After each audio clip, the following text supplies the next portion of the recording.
Hola, soy Alex, fundador y CEO de MarsBase. Bienvenidos a otro episodio de Life on Mars, el podcast tecnológico de MarsBase. Y hoy contamos con la presencia de Iván Basart, que es cofundador y CTO de Validated ID, una de las empresas más interesantes de Barcelona, trabajando en el territorio de la identidad digital.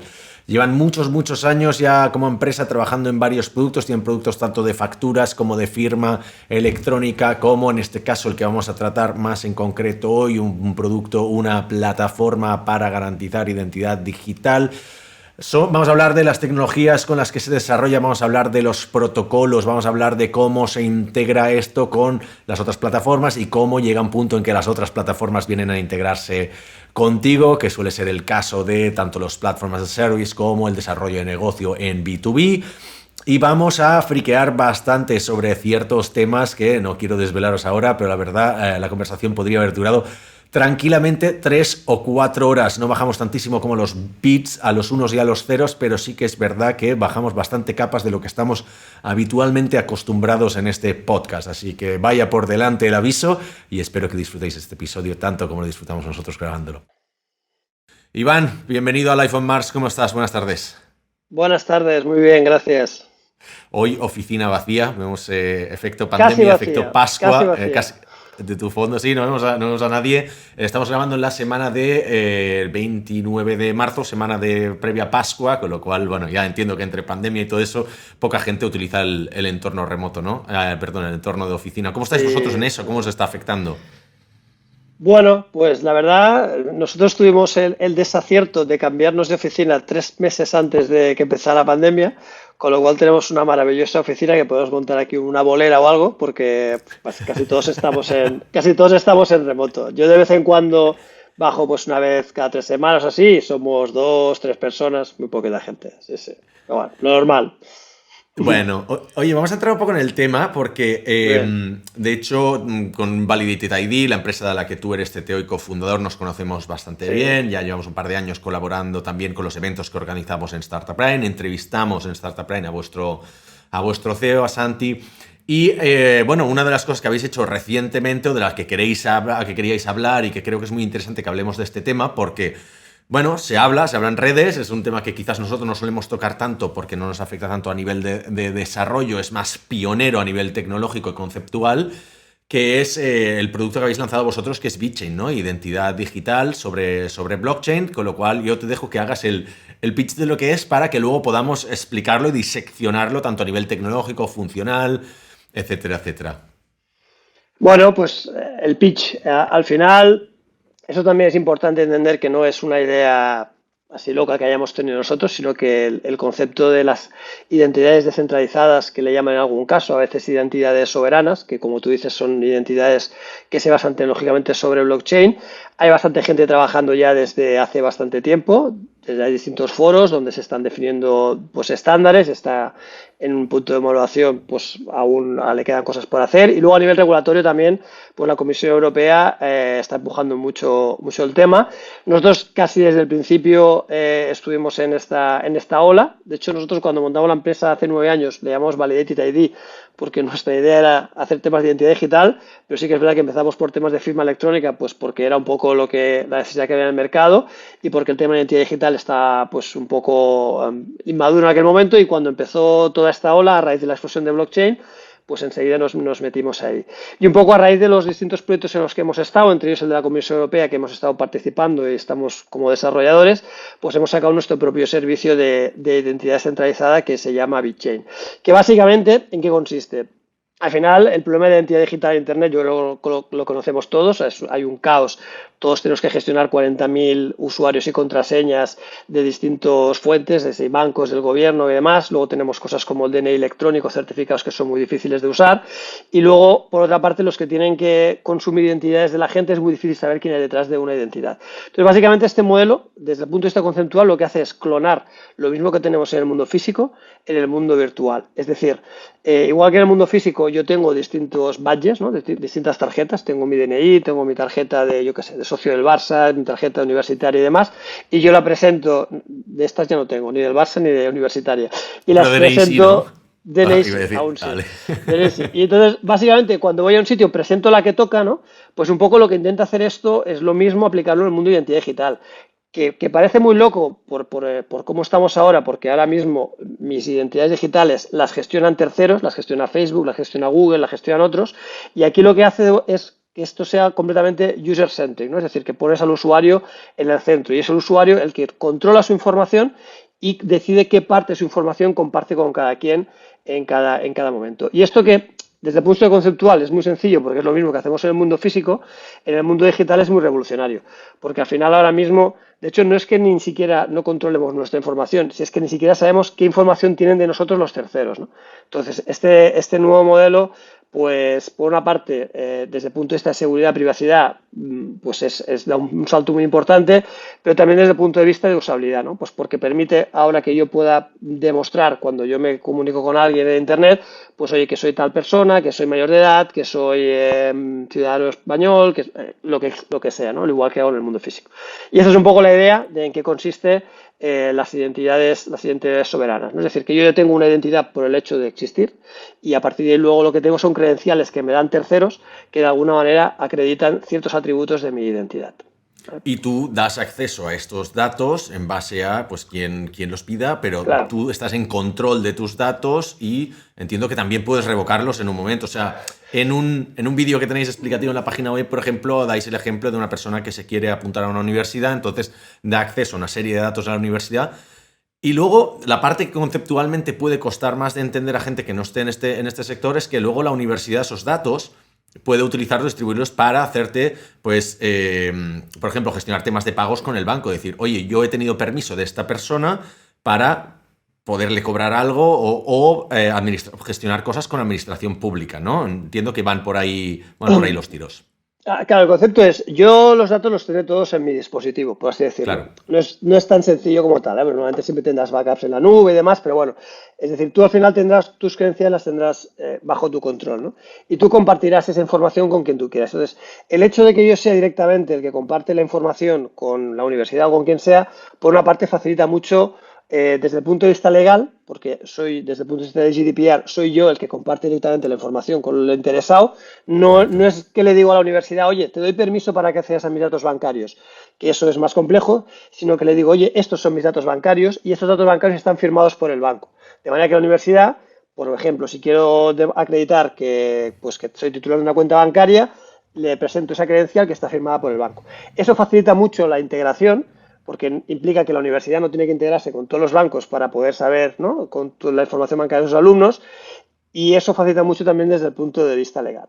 Luego, lógicamente, esas credenciales tienen que poder ser revocadas. Imagínate que yo dejo de tener esa cuenta bancaria porque me cambio de banco, entonces el banco puede revocar esa credencial de manera que cuando yo, si luego la usara en otro sitio, el que la recibe podría ver que esa credencial ya no es válida, ¿no? Es decir, de alguna manera existe ese mecanismo. Con lo cual, esto al final lo que facilita es que haya un ecosistema de credenciales en el cual ya no tendré solamente una credencial que es el DNI electrónico, por así decirlo, sino que tendré muchas credenciales de distintas fuentes. Esas credenciales serán validables porque estarán firmadas por el emisor, de manera que eso pues, nos permite casos de uso que ahora mismo en el mundo de la identidad digital o los procesos electrónicos pues son muy complejos, ¿no? Y esto es bastante revolucionario. Entiendo que hay como una cadena de permisos ahí que, como has dicho tú, ¿no? En el caso de que el banco revoque tu titularidad de una cuenta o en la que tú, pues por lo que digas, decido ya no compartir esta información con la universidad porque me voy a cambiar de país o por lo que fuera y no quiero que tengan esta información, ¿no? Ahí las cosas se pueden romper, ¿no? Yo me lo estoy imaginando como una cadena en la que hay una serie de condicionantes que todo esto puede funcionar perfectamente mientras se tenga acceso a la información, pero a la que no lo tengas, a la que quites algún permiso, ahí se empiezan a romper las cosas. ¿Cómo se gestiona eso a nivel técnico, sobre todo? Mira, a nivel técnico hay distintas cosas de lo que has comentado. Uno es el tema de las revocaciones, ¿no? Es decir, cómo cuando a mí me llega a entregar una credencial, pues saber si esa credencial es válida o está revocada. Y aquí es uno de los elementos en los que hay distintos modelos, ¿eh? Aunque se están construyendo estándares, hay distintas soluciones y no todas solucionan los problemas de la misma manera. Pero en general, para el tema de revocaciones se utiliza nuevamente blockchain. Es decir, blockchain al final es un registro, ¿no?, que es inmutable y es neutral. Y eso es muy importante, ¿no? Es decir, no está en control de nadie en particular, ¿vale? De manera que cuando el banco emite una credencial, pues bueno, puede dejar rastro en blockchain de que eso se ha emitido, aunque siempre con datos anónimos para que no se pueda hacer luego trazabilidad, pero normalmente lo que sí suele hacer es que cuando se revoca esa credencial se deja rastro en blockchain. De manera que cuando yo recibo una credencial puedo ir a blockchain, que como es inmutable nadie podrá eliminar ese rastro y ver si esa credencial tiene algún evento asociado de revocación, ¿vale? Si lo tiene, pues yo sabré que esa credencial ya no es válida, ¿vale? El hecho de que sea blockchain hace, porque esto cómo funciona a día de hoy. Normalmente esto, si nos vamos al mecanismo que tenemos a día de hoy, que es en base a certificados electrónicos, ¿no? El DNI electrónico o certificado de la fábrica, también Correcto. tienen mecanismos de revocación. Lo que pasa es que normalmente esas listas de revocación las gestiona el propio emisor de la credencial, ¿no? Por ejemplo, en el caso del banco, ¿no? Si el banco gestiona las credenciales cuando las emite, si yo quiero saber si esa credencial es válida o no, se lo tengo que preguntar al banco. Eso desde el punto de vista de privacidad, pues es menos limpio, ¿no? Porque si imagínate que yo esa credencial bancaria la quiero usar para darme de alta, yo qué sé, en una casa de apuestas. Pues si la casa de apuestas tiene que preguntar al banco si esa credencial es válida o no, el banco puede saber que yo estoy utilizando esa credencial para darme de alta en una casa de apuestas. Con lo cual ahí luego podría sacar información. Mientras que si esa información está en blockchain, la casa de apuestas mirará en blockchain si esa credencial es válida o no y nadie habrá sabido que yo estoy, digamos, utilizando esa credencial para ese caso de uso. De manera que el hecho de utilizar blockchain aquí aporta distintas cosas, ¿no? Aporta seguridad y aporta también privacidad, ¿vale? Respecto al otro que preguntabas, que es el tema de los permisos, ahí también hay distintos modelos. El modelo más básico es que yo de alguna manera cuando le comparto la credencial a alguien es como si le diera mi carnet físico, ¿vale? De manera que esa información él ya la tiene, por tanto es muy difícil que luego la pueda borrar, ¿vale?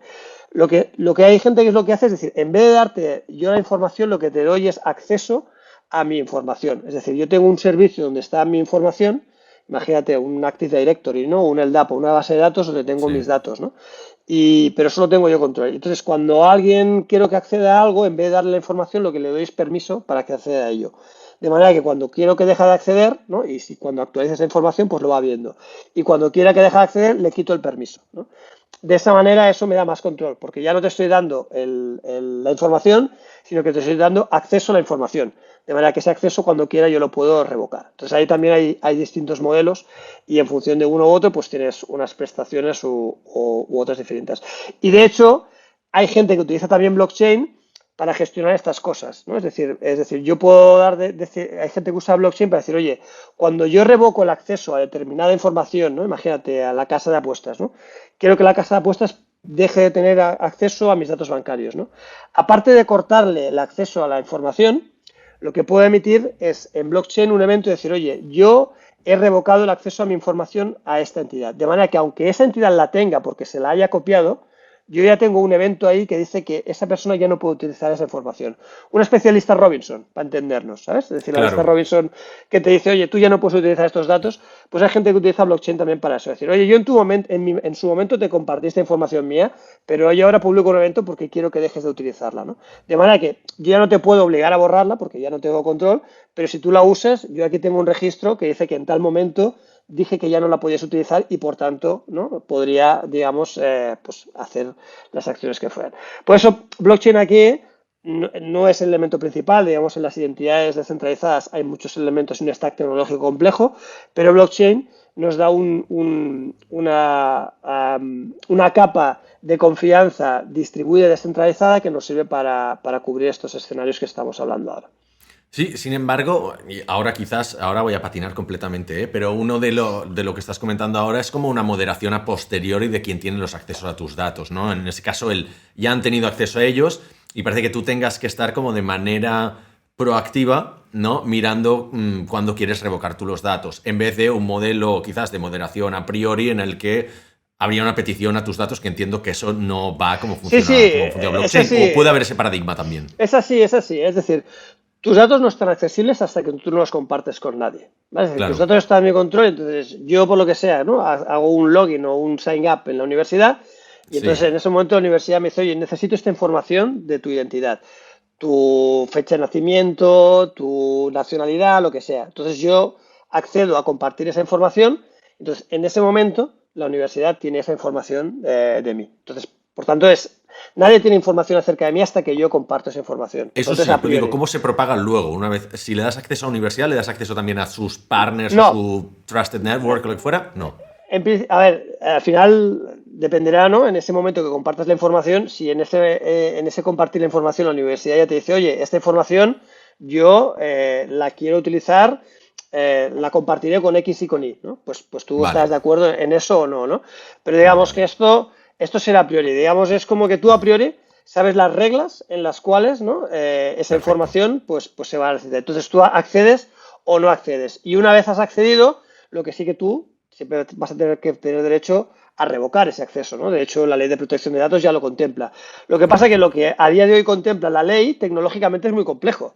porque ¿no? ¿Cómo Lo lo sé. regulas? Entonces, Estamos claro, en medio el de la tema, homologación GDPR de la anual y es como, es un infierno. claro, es que el problema es que el GDPR, tal como está montado tecnológicamente a día de hoy, es imposible Es prácticamente de imposible. implementar, ¿no? Porque es Claro. decir, porque ahora muchas veces los datos, ya no soy yo que le doy acceso a la universidad a mis datos, ¿no? Sino que, es decir, yo le digo a mi banco que estoy de acuerdo en que esta universidad acceda a mis datos, ¿no? Entonces, si yo luego lo revoco, le digo al banco, es imposible esto tecnológicamente hacerlo como está montado hoy. Mientras que si lo cambiamos el foco la compartición de la información no es entre backends, por así decirlo, sino que es el frontend, que es el usuario, es mucho más fácil de hacerlo, ¿no? Porque soy yo ya el que esto lo comparto, esto te lo revoco, no es por detrás, que es como funciona a día de día. Sí, sí. De hecho, estaremos de acuerdo en que GDPR se tendría que solucionar con tecnología y no con abogados, ¿no? Eso es lo que lo hace Claro, claro, imposible de o implementar. o por lo menos no solo con abogados, ¿no? Es decir, de hecho, Qué puto infierno, por Dios. es un puto infierno, pero lo que hicieron, lo que sirvió GDPR básicamente es que los usuarios tuviéramos que firmar que, o sea, no cambió cómo gestionar nuestros datos, sino cambió que nos obligaron a firmar un documento que estábamos de acuerdo que podían hacer lo que quisieran con nuestros datos, ¿no? Que es básicamente lo que pasó Correcto. en GDPR, que todo el mundo te mandó, pero luego al final la realidad es que se sigue gestionando información de una manera muy parecida a como se estaba haciendo antes, porque es que es muy complicado hacerlo de otro modo.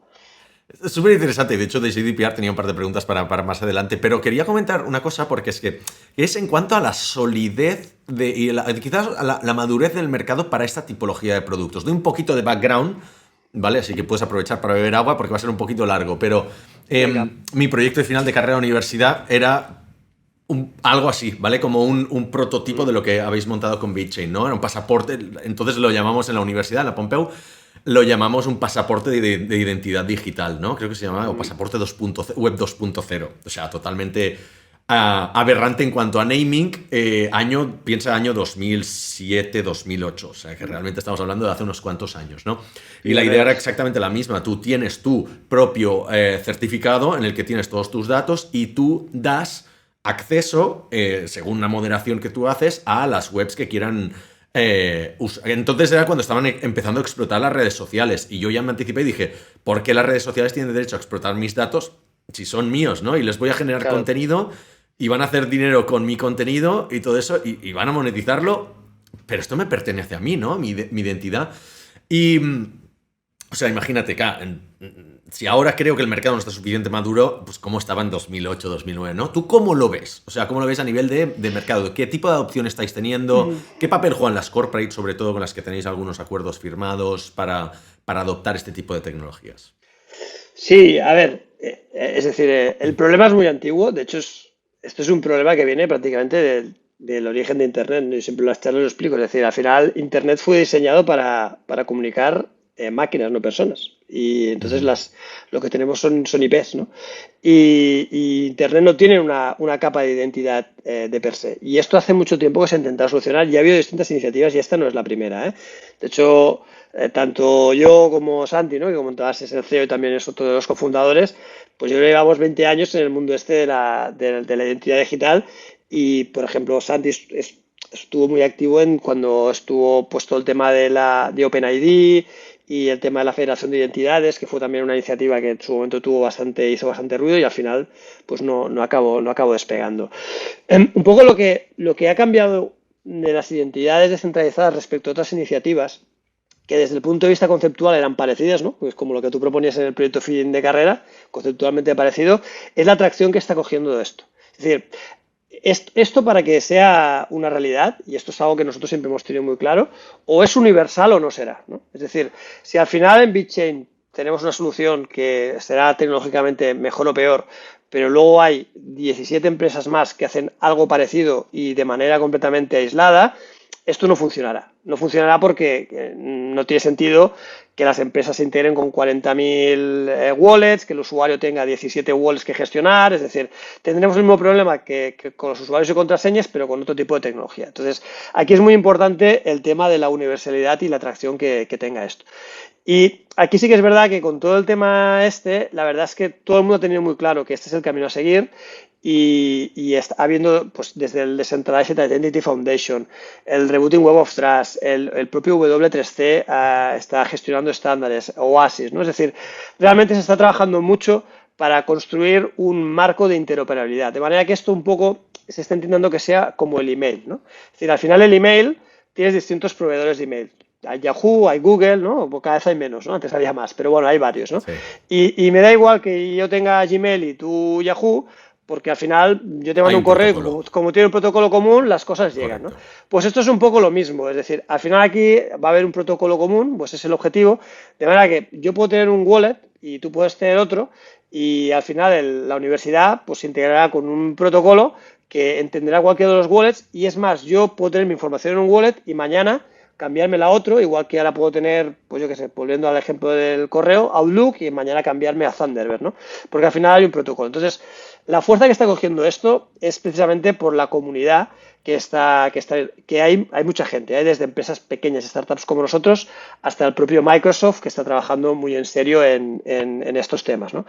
Y lo que te digo, ya hay estándares que ya están definidos y algunos por la propia W3C, que es donde están la mayoría de estándares de Internet, aunque hay otros muchos estándares que está haciendo. Entonces yo creo que esta es la gran diferencia de esta iniciativa respecto a iniciativas que ha habido anteriores. Es decir, que realmente la atracción que está teniendo, tanto desde el punto de vista de la gente que está en la industria, como del mercado que lo está esperando, como de la propia regulación, porque aquí hay toda una parte legal muy importante, y yo creo que aquí el rol de la Comisión Europea ha sido definitivo, pues está siendo muy importante. Dicho lo cual, sí que es cierto que esto está aún en el punto que está. Es decir, ahora mismo tanto nosotros como la mayoría de gente que está aquí está en la fase de pilotar. Es decir, hay experimentos.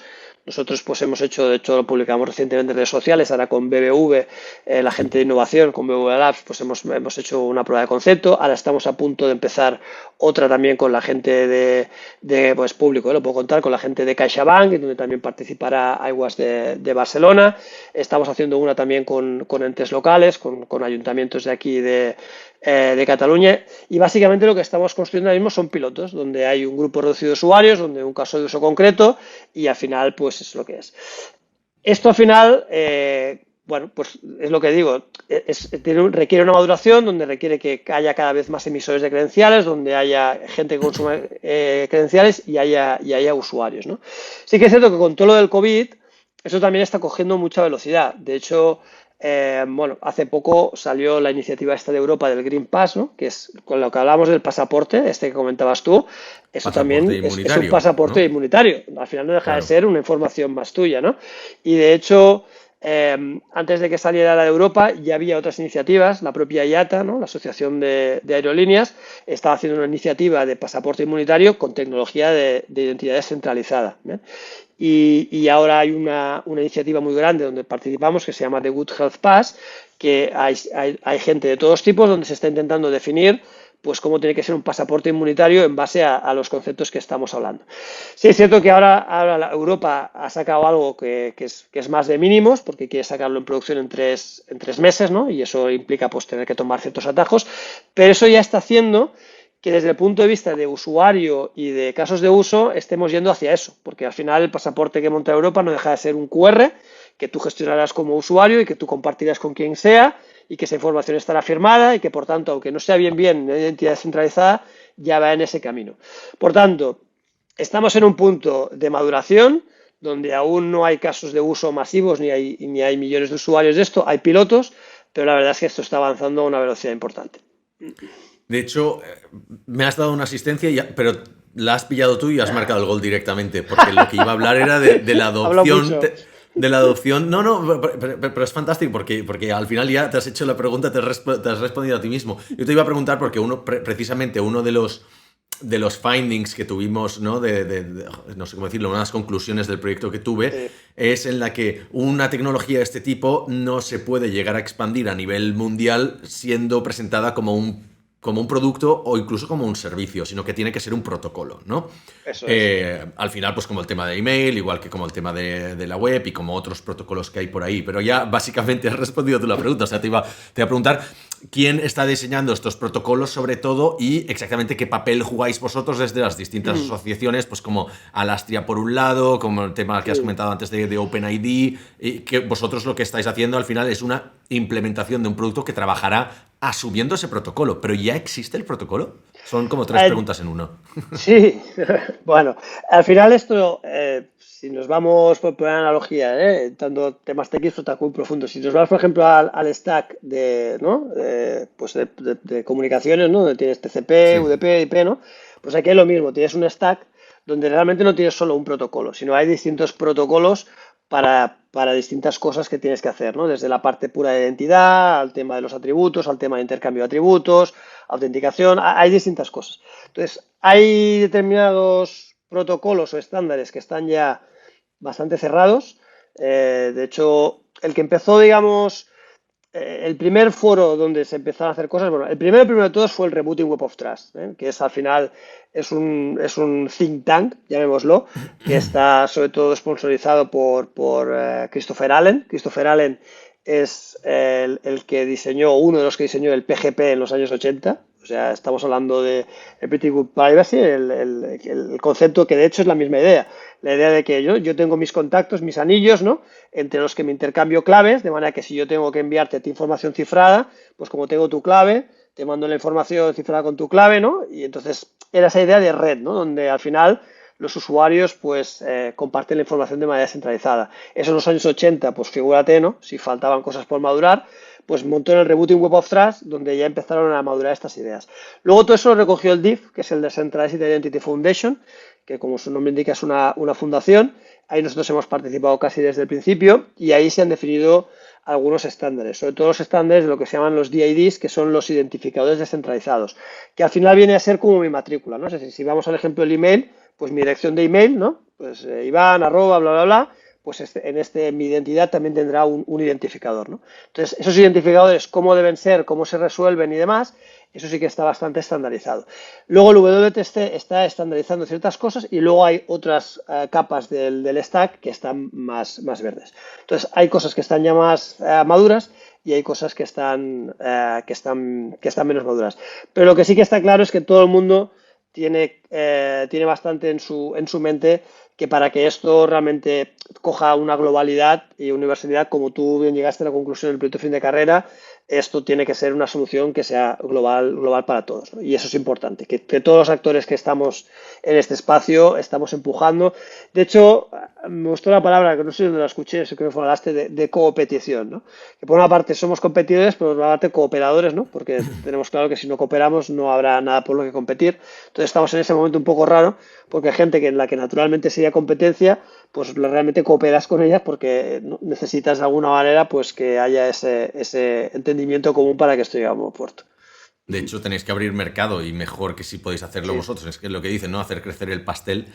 Mejor hacerlo con tu competencia y luego ya os pelearéis más adelante. Pero si no exactamente. hay pastel, no podéis Si no hay pelearos, ¿no? pastel, no hay nada por pelearnos. Esa es un poco la El, idea, el sí. estado de madurez de una tecnología también viene definido muchas veces por si te estás tú integrando con los demás versus los demás se están integrando contigo, ¿no? O sea, al principio tienes que integrarte tú, hostia, mi tecnología se integra, pues eso, Sí, con tal banco, con tal otro, se está integrando pues con Google, con las universidades, con este otro protocolo. Y luego llega un punto en que si la tecnología ha sido suficientemente aceptada por la comunidad, os habéis convertido en una plataforma, es la comunidad quien dice, vale, ya, oye, mi producto se integra con el tuyo, ¿no? En ese sentido, conocerás seguramente el concepto de crossing the chasm, ¿no? El que dicen que es que una tecnología pues ya tiene un crecimiento, pero llega un punto en el que ya no puede alcanzar la gran mayoría, el público, lo que dicen, ¿no? Gente que no sea tecnológica, gente de avanzada edad, etcétera, etcétera.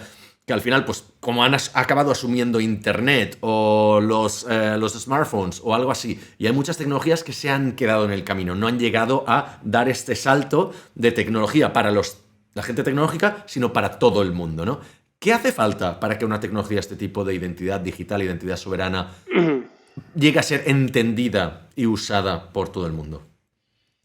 Me ha gustado mucho el punto de cuando te integras tú o se integran contigo, ¿no? Cambia mucho el rol de la Es que esto película. lo ves en todos los productos. Nosotros hacemos B2B, lo vemos cada día, ¿no? Sí, sí, De, sí. hostia, utilizas Está tecnologías. Es que no se integra con tal. Y luego ves Slack, que al final ya tiene su marketplace claro, claro, de, claro, de quién se claro. integra con No, ellos. esto está claro que está mucho en los inicios, ¿no? De hecho, nosotros estamos apostando mucho y al final un poco nuestra diferenciación, ¿eh?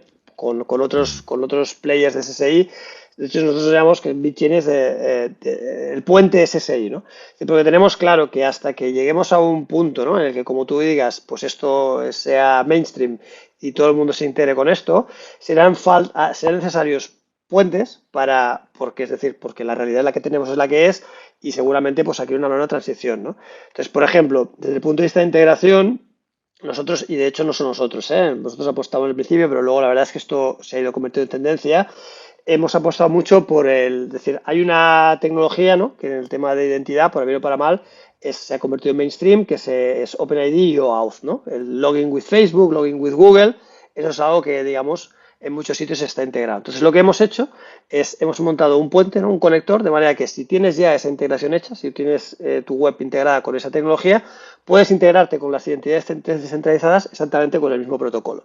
¿Vale? Hemos montado un puente utilizando ese protocolo que ya existía, te puedes integrar con las identidades descentralizadas. De manera que con la misma dificultad que haces un login with Facebook, puedes hacer login con las identidades descentralizadas de la gente. Otro puente que hemos hecho es con las identidades digitales existentes a día de hoy, ¿no? Hoy en Europa tenemos un marco regulatorio que se llama eIDAS, que básicamente está pensado pues, para las identidades basadas en certificados, como el DNI electrónico y este tipo de cosas, pero es lo que a día de hoy el framework legal nos permite. Entonces también hemos hecho un puente ahí que permite que si tú ya tienes identidades de este estilo, puedas generarte una identidad de este nuevo paradigma reutilizando, ¿no? el marco legal que ya tienes, ¿no? Es decir, imagínate que tú tienes un certificado electrónico, yo qué sé, de la fábrica y en base a eso tú te podrías generar una identidad descentralizada de la que estamos hablando que sería al menos tan válida como el certificado de la fábrica, ¿no? Porque estaría hecho a partir de eso y de alguna manera heredaríamos la validez que tiene, ¿no? Entonces, estamos de alguna manera facilitando esa transición porque a día de hoy la realidad es que, como tú decías, ¿no? No es tanto que la gente se esté integrando con esto, sino que a día de hoy lo que hay son pilotos y precisamente estamos en ese punto de adopción.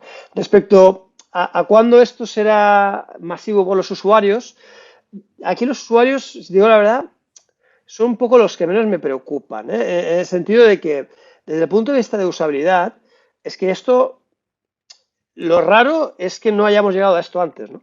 Porque en el fondo lo que clona es el modelo que estamos habituados en nuestro mundo físico, que es decir, oye, yo gestiono mi información porque es que esta información es mía. Si lo raro es lo que tenemos a día de hoy, que es que la información no la controlo yo, ¿no?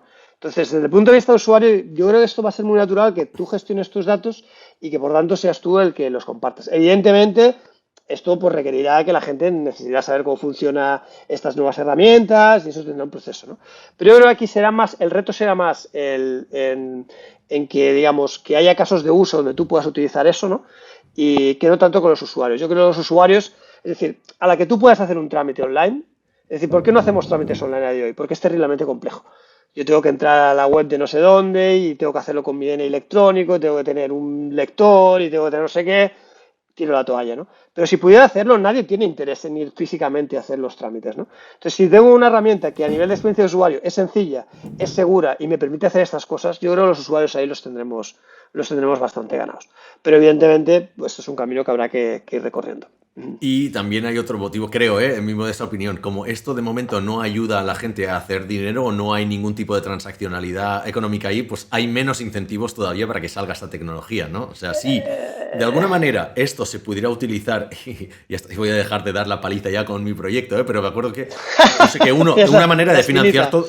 No, pero de financiar todo esto era que al final tú pudieras monetizar tus propios datos. Decir, oye, Facebook, ¿tú quieres acceder aquí? Págame por mis datos, ¿sabes? Que también a la vez es un riesgo porque pones más barreras y luego habrá gente que no venda, se reduce Sí, la capacidad de datos en el network, pero tiene que haber un incentivo, un kicker, ¿no? O sea, la batalla de la privacidad, el único incentivo económico que hay es que no me metan multas multimillonarias, pero no hay ningún tipo de transacción por ahí, sí, ¿no? sí, no, el modelo económico, tienes razón, ¿eh? Son preguntas muy certeras, ¿eh? Es decir, el modelo económico, de hecho, esto es algo que tampoco a día de hoy está muy claro cómo va a ser. Es decir, todo el mundo tiene claro que la identidad digital es un mercado y tiene un valor, ¿no? El poder gestionar esas identidades, pero exactamente cómo se monetiza no está claro, aunque sí que hay ciertas sentencias, o ciertas cosas, ¿eh? Y ahí también es mi opinión y es mi opinión que puede ser que en unos años la cambie porque la tendencia sea distinta, ¿eh?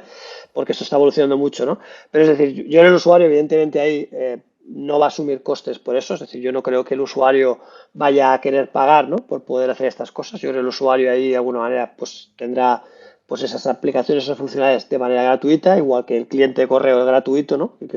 Y ahí, digamos, el que se ve beneficiado claramente es el que consume esas credenciales, ¿no? Es decir, el que ahora mismo pues es capaz, el que consume esa credencial y que esa credencial le permite hacer algo, captar clientes o fidelizar clientes, a ese está claro que le das un valor y por tanto ese valor pues estará dispuesto a pagar. Hay un ejemplo muy claro que se da siempre, ¿no? Bueno, ¿no? Que es un ejemplo, eso no quiere decir Adelante. que no hay más, ¿no? Que es el de la banca, ¿no? Es decir, ahora por ejemplo la banca tiene procesos de Know Your Customer que son complejos y caros, ¿no? Es decir, si tú te quieres dar de alta en un banco, no sé si lo has hecho online, pues tienes que hacer una foto a tu DNI o pasaporte por delante y por detrás, luego muchas veces te tienes que hacer una videollamada donde hay un operador, tienes que diseñar el de esto, tienes que decir palabras. Bueno, es un proceso un poco grotesco donde primero muchos usuarios no llegan al final porque es caro. De hecho, se está estimado que en algunos casos les cuesta entre 7 y 10 euros hacer este proceso de Know Your Customer, de poder dar de alta a un cliente de manera digital, ¿no? Entonces, si ese proceso tú lo permites hacer de una manera más sencilla y más barata, pues está claro que aquí hay un incentivo claro para que alguien te pague por esto, ¿no? Es decir, que hay gente que está claro, hay casos de uso muy claros, muy concretos, muy claros de quién consume las credenciales. Luego hay el caso, digamos, aquí más complejo es al revés, es decir, el que emite las credenciales, ¿qué incentivo tiene de emitir las credenciales, no? Es decir, oye, si estas credenciales son mías, son datos de mis usuarios, ¿yo qué saco Exacto. en emitirlo, no? Primero, aquí hay una cosa que ya no es de mercado, que es moral, es decir, esos datos en realidad no son tuyos. Esos datos son de los usuarios, los tienes tú, pero esos datos no son tuyos, ¿bien? Y luego sí que es cierto que hay modelos que también están pensando en premiar a los emisores de las credenciales. Por ejemplo, Vale. si yo soy un banco y emito una credencial fíjate que yo soy cliente de mi banco y me ha hecho el Know Your Customer pues presencialmente, ¿no? Porque yo en su día fui a la oficina, presenté mi DNI, me identificaron, oye, y ya me tienen fichado, ¿no? Y en base a eso me emiten una credencial que acredita mi identidad, ¿bien? Si yo esa credencial luego la uso, por ejemplo, para darme alta en otro banco o en una aseguradora o lo que sea, pues esa aseguradora o ese banco pagará un dinero. Entonces está pensado que este modelo, mediante el uso de smart contracts y tecnologías, ¿no?, que permiten este tipo de cosas, el emisor de esa credencial también gane una parte de dinero de esa transacción. De manera que tú monetizas el Know Your Customer de tus usuarios, en ese caso. ¿Vale? Es decir, yo Ujú. tengo un premio cuando esa credencial que he emitido yo se usa en otro lado, ¿no? Por tanto, aquí hay distintas cosas que se están barajando, pero es algo que no está aún del todo claro. Habrá credenciales que las emitirán, pues yo que sé, que la universidad emita una credencial de que yo soy ingeniero, pues eso está claro que la universidad no tiene luego que tener un incentivo por haber emitido esa credencial, porque es parte de su trabajo como ente público, ¿no? Pero sí que habrá entes privados que igual quieran emitir credenciales y que por ello luego pues quieran tener un rédito, ¿no? Y eso es algo que el modelo contempla, ¿no? Que pueda haber ese ecosistema de credenciales y ese, no marketplace, ¿no? Pero ese, de alguna manera que esas transacciones pues puedan premiar a distintos actores de la cadena de valor, a la plataforma que las gestiona, a la que la ha emitido, etcétera, etcétera. Pero esto, de nuevo, estos son cosas que aún no están claras y que habrá que ir viendo conforme avance. A ver quién se posiciona como el que ha conseguido hacer. Bueno, al final dar los incentivos estos económicos, extrínsecos, intrínsecos, lo que haga falta, pero si Sí, tú a un banco le reduces el coste de adquisición de usuario, pues en X euros por usuario, te lo van a comprar enseguida. O sea, y van a No, querer patentarlo. no es fácil, ¿eh? De hecho, nosotros con banca estamos Me hablando imagino. bastante, ¿no? Porque tenemos este Claro, piloto hecho con BV, comentaba, y ahora estamos haciendo también. De hecho, uno de nuestros inversores es CaixaBank, a través de Caixa Capital Riesgo, ¿no? sí, Entonces Casa ahí Capital tenemos Riesgo, sí. también cierta entrada. Eh, pero claro, de nuevo, claro, cuando hablas con gente de innovación, pues bueno, todo está bien, ¿no? Pero cuando hablas con gente de negocio, entonces ahí no está tan claro cuál es el valor. Entonces, de hecho, en el caso de la banca, pues uno de los miedos que tiene es decir, oye, pero precisamente si yo emito credenciales de la identidad de mis clientes, igual eso da pie a que mis clientes se hagan cuentas en fintechs, ¿no? Que me hacen la competencia y de alguna manera yo estoy asumiendo el coste, que es muy elevado, ¿no? De la gestión de los usuarios presenciales y resulta que esto se reaprovechan las otras fintechs, ¿no? Con lo cual tampoco lo tienen muy claro, ¿no? Pero esto, de nuevo, y previo a SSI, por ejemplo, en los países nórdicos, en Noruega, en Suecia, en Dinamarca, ya hace mucho tiempo que existe lo que le llaman el Bank ID. De hecho, la identidad en esos países te la dan los bancos, no te la da el Estado. Y esa identidad tú la usas luego en el sector público y en el sector privado. Por lo cual, los bancos ahí ya decidieron en su momento trabajar conjuntamente y ser un actor principal en el tema de proveer identidades a los ciudadanos, ¿no? Porque al final es pues una entidad que tiene una cierta confianza. Entonces, tiene sentido que los bancos jueguen ese papel, como tiene sentido que lo jueguen otras entidades. Aquí lo complicado va a ser encontrar el killer application, ¿no? Es decir, al final como todo, ¿no? Sí, Igual en Internet, pues el email fue un killer application, ¿no? En las redes sociales, pues el killer application fue encontrarte con viejos amigos, ¿no? Eso fue por lo que todo el mundo nos metimos en su correcto. momento. Aquí hay que ver el killer application. Eh, Esto es una teoría, pero yo creo que el tema del COVID tiene bastantes números en ser un killer application, ¿no? El tema del pasaporte inmunitario que comentábamos, esto es Sí, algo que lo vamos a necesitar sí o sí, y no solo para viajar. De hecho, ahora en Girona hacen una iniciativa que se llama Ubrim Girona, ¿vale?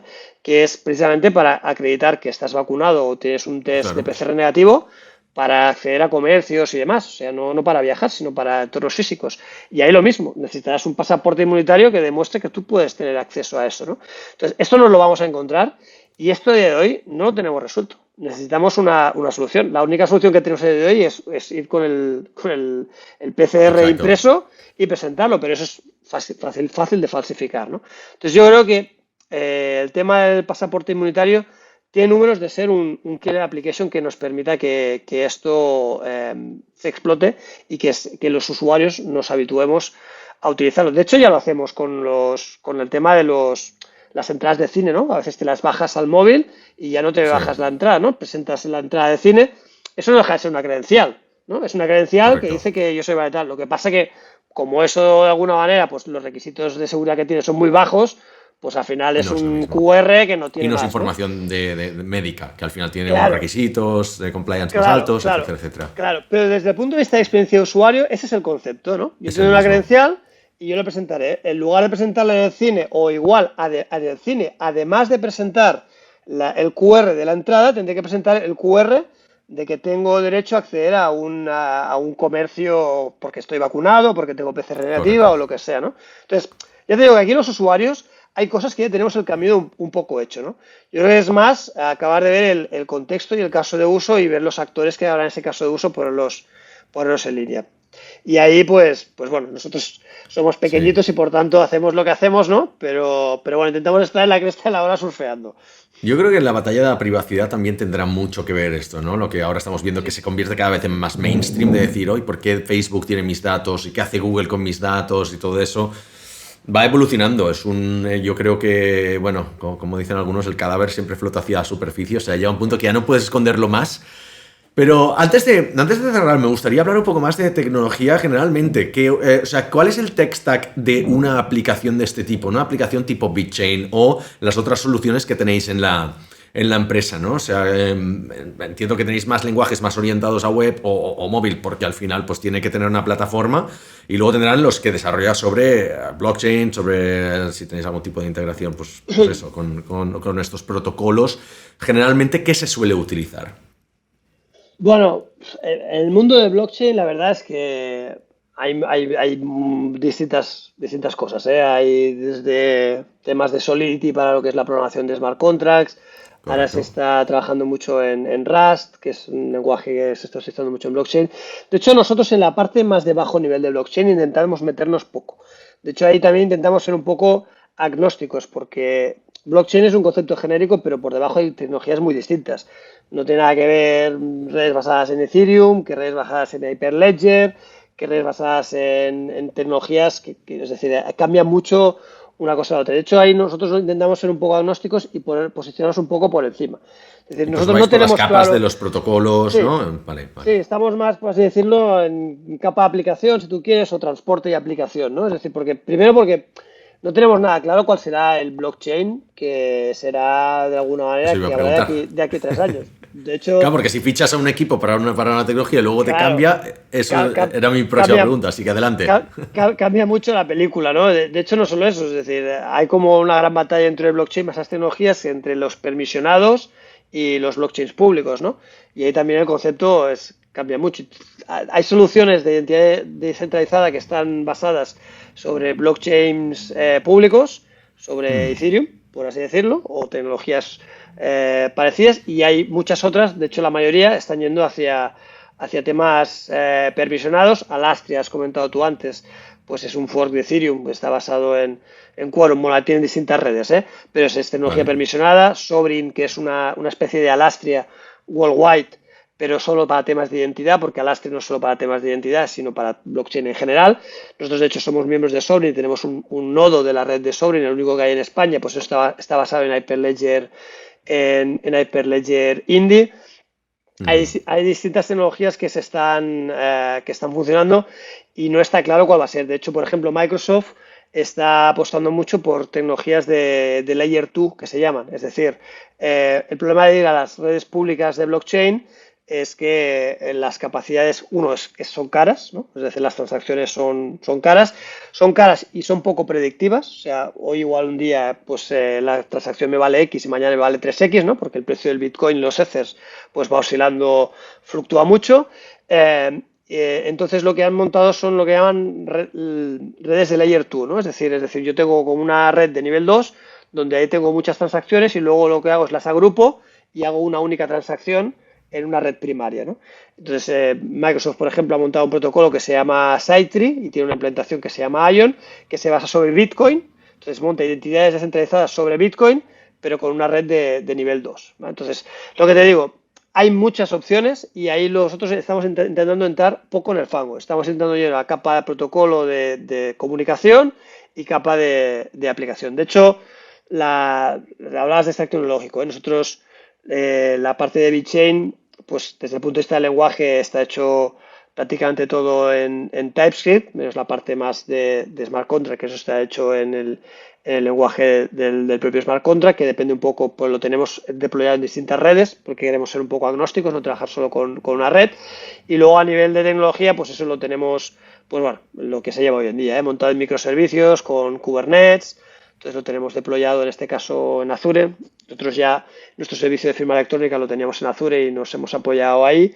Primero porque tecnológicamente pues te da, pues bueno, parecido a Amazon u otros servicios, pero sí que legalmente sí que es verdad que Azure va un poquito más adelante respecto a otras redes en cuanto a ISOs y normas que tiene de seguridad pasadas, y eso en un sector como el nuestro, que es muy de legal tech, pues nos da ahí un punto extra, ¿no? Después utilizamos Azure respecto a otras redes, pero bueno, hay gente que está trabajando en otras redes y tampoco tiene mayor misterio. Me parece muy interesante el tema este de las capas que has mencionado, porque precisamente, como te comentaba, te iba a preguntar qué pasa, o sea, con toda la atomización que hay a nivel de, pues tanto de protocolos y tecnologías, de distintos ledgers que hay por ahí. Claro, el problema es que ya tiene que costar encontrar a uno o dos programadores que sepan hacer eso, como Sí, para luego tener que cambiarlos si cambia la tecnología, ¿no? sí, sí. Me ha interesado mucho el concepto y también por temas de performance, ¿no? Porque al final una cosa de las que siempre han pecado, pues temas de blockchain, todo eso, pues ha sido de escalabilidad, de performance a nivel computacional.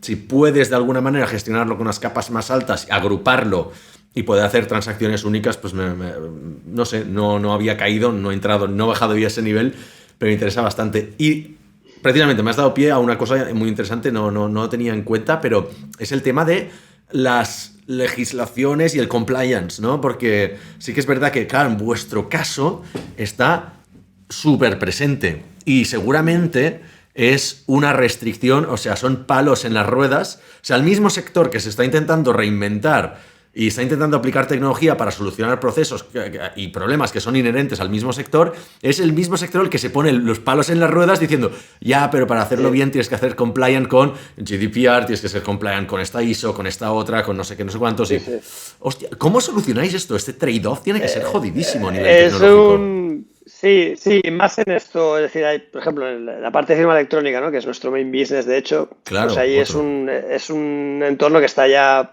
regulado de hace mucho tiempo, ¿no? Que tiene ciertas cosas que están en zonas grises, pero el tema de identidad digital, pues es algo que está mucho más verde, ¿no?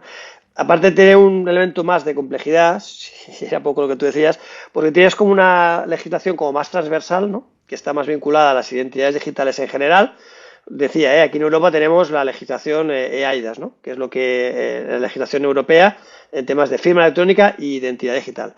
De hecho, cuando se hizo esta legislación, el concepto de identidades soberanas ni siquiera existía, ¿no? O sea, por tanto, aunque una ley es tecnológicamente neutral, sí que es verdad que muchas veces está bastante, de alguna manera, sugestionada por la tecnología sobre la cual intenta regular.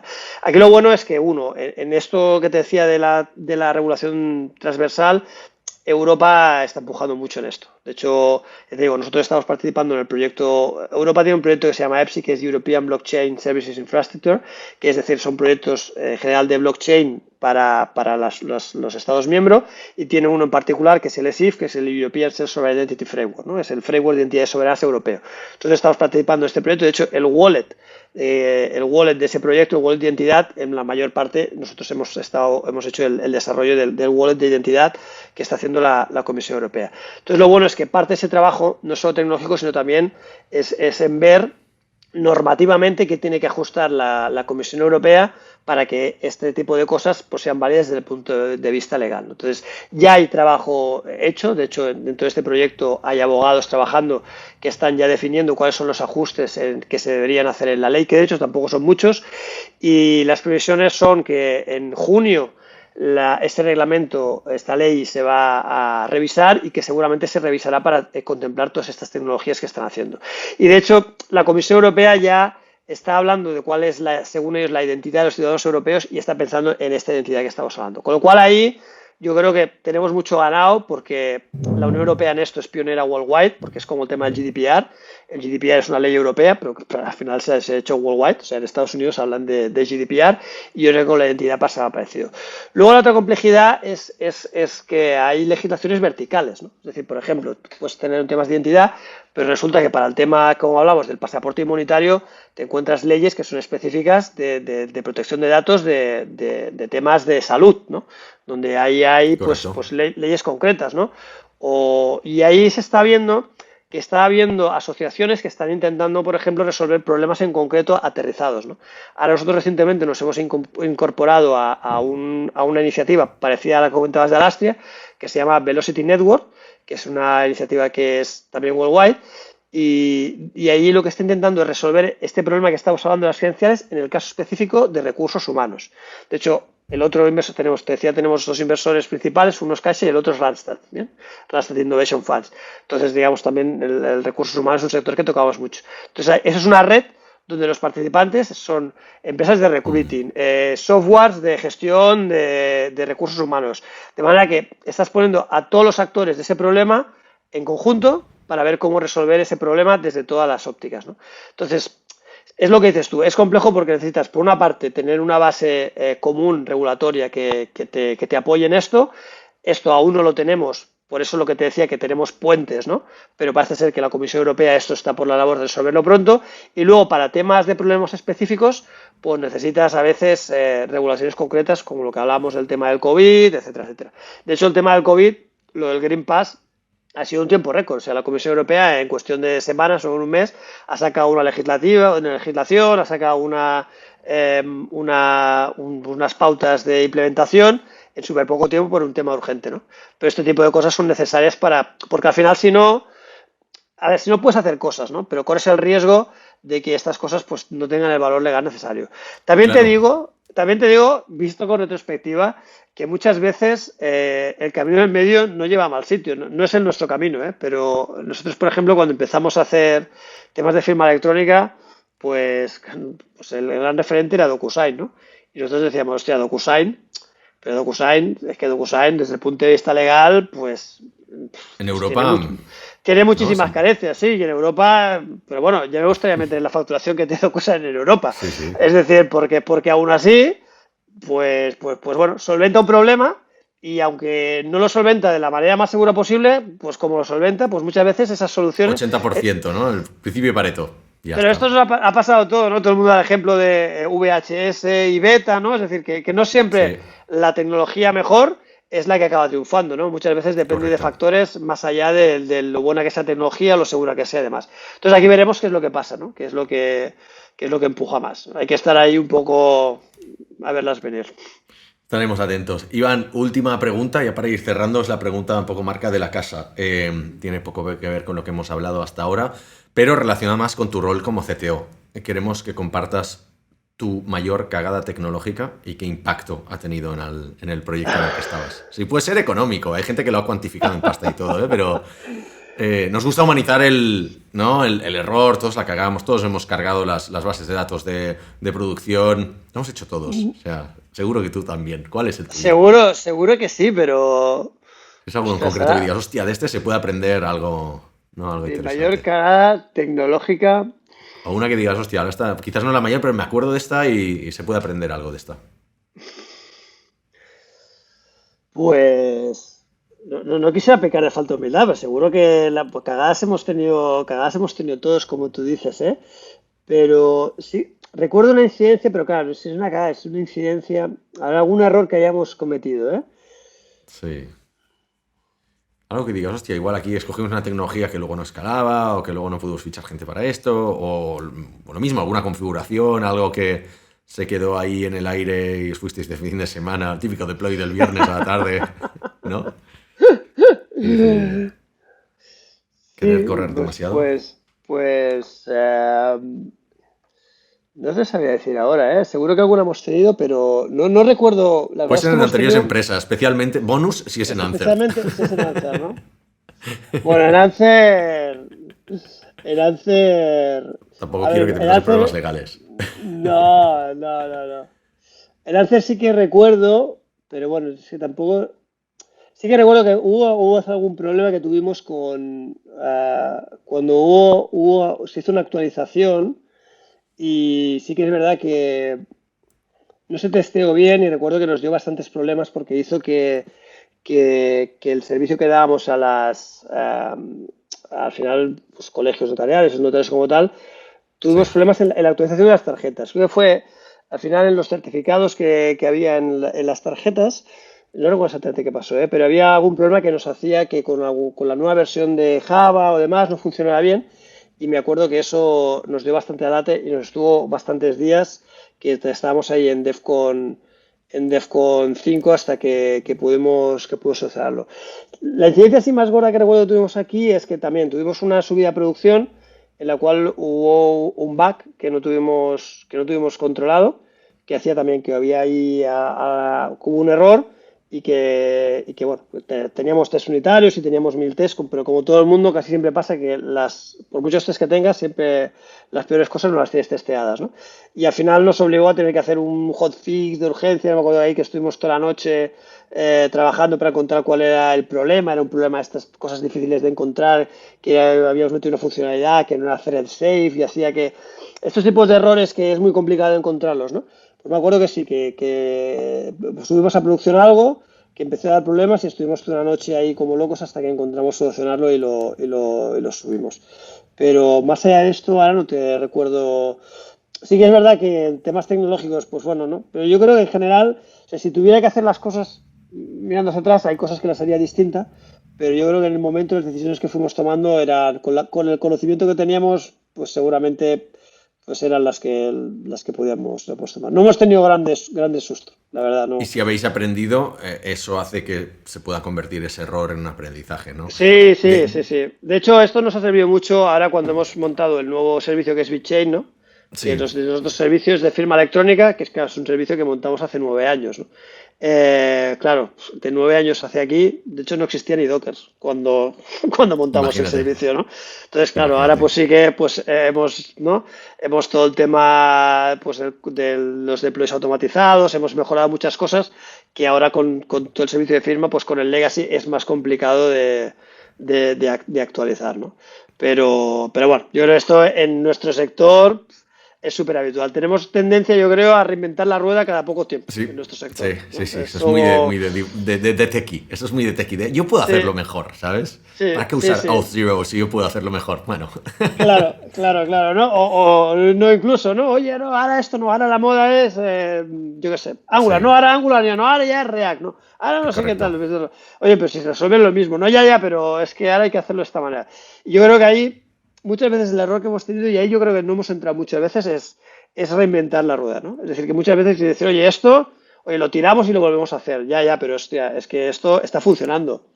¿Por Ya. qué tienes que tirarlo? ¿No? Es decir, realmente, ¿qué te aporta esta nueva tecnología que no te da la actual? ¿no? Es decir, Satisfacción porque de los developers.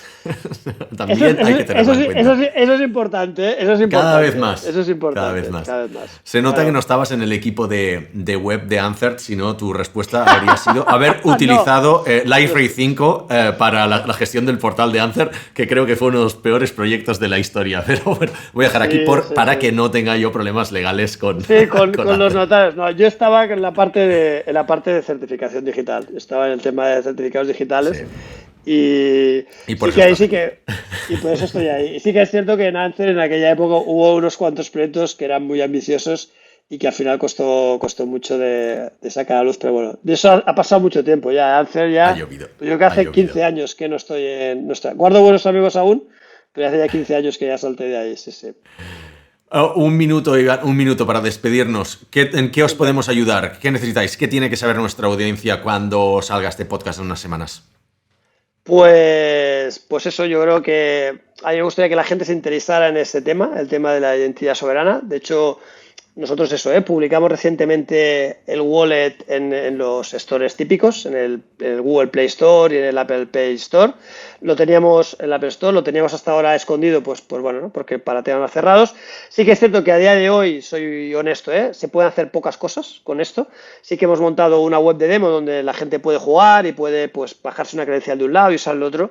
Entonces yo creo que sí que me gustaría que la gente lo probara y nos diera feedback, ¿no? Aunque sea desde el punto de vista de usabilidad. Porque este tipo de cosas que ahora están en un plano más teórico, seguramente serán realidad en los casos que hemos hablado, en el caso de vacunas o en el caso de otras tal, y todo el feedback que podamos tener ya de usuarios, decir, hostia, pues a mí, mira, esto a mí me gustaría que se gestionara de esta manera, o yo como usuario valoraría esto o lo otro, pues es un feedback que nos será muy valioso para mientras vayamos evolucionando esta solución, que aún tiene usuarios poquitos, ¿no? Pues si hay gente que aunque sea desde el plano teórico nos puede dar su feedback, pues no hay nada más valioso en estos estadios que el feedback de los usuarios que empiecen a usarlo, aunque sea para jugar. O sea que cualquiera que quiera jugar, nosotros estaremos encantados de que nos dé su feedback y cualquier sugerencia será muy bienvenida. Y que puedan venir a jugar a la bolera que vais a hacer en la oficina. Bueno, mira, el pasillo ya lo tenemos. Yo Pasillo creo es que largo. podemos montar dos boleras aquí en el pasillo, o sea que súper. Iván, mil gracias, mucha suerte y recuerdos al equipo de Validity ID. Hasta A la ti, próxima. muchas gracias. Chao.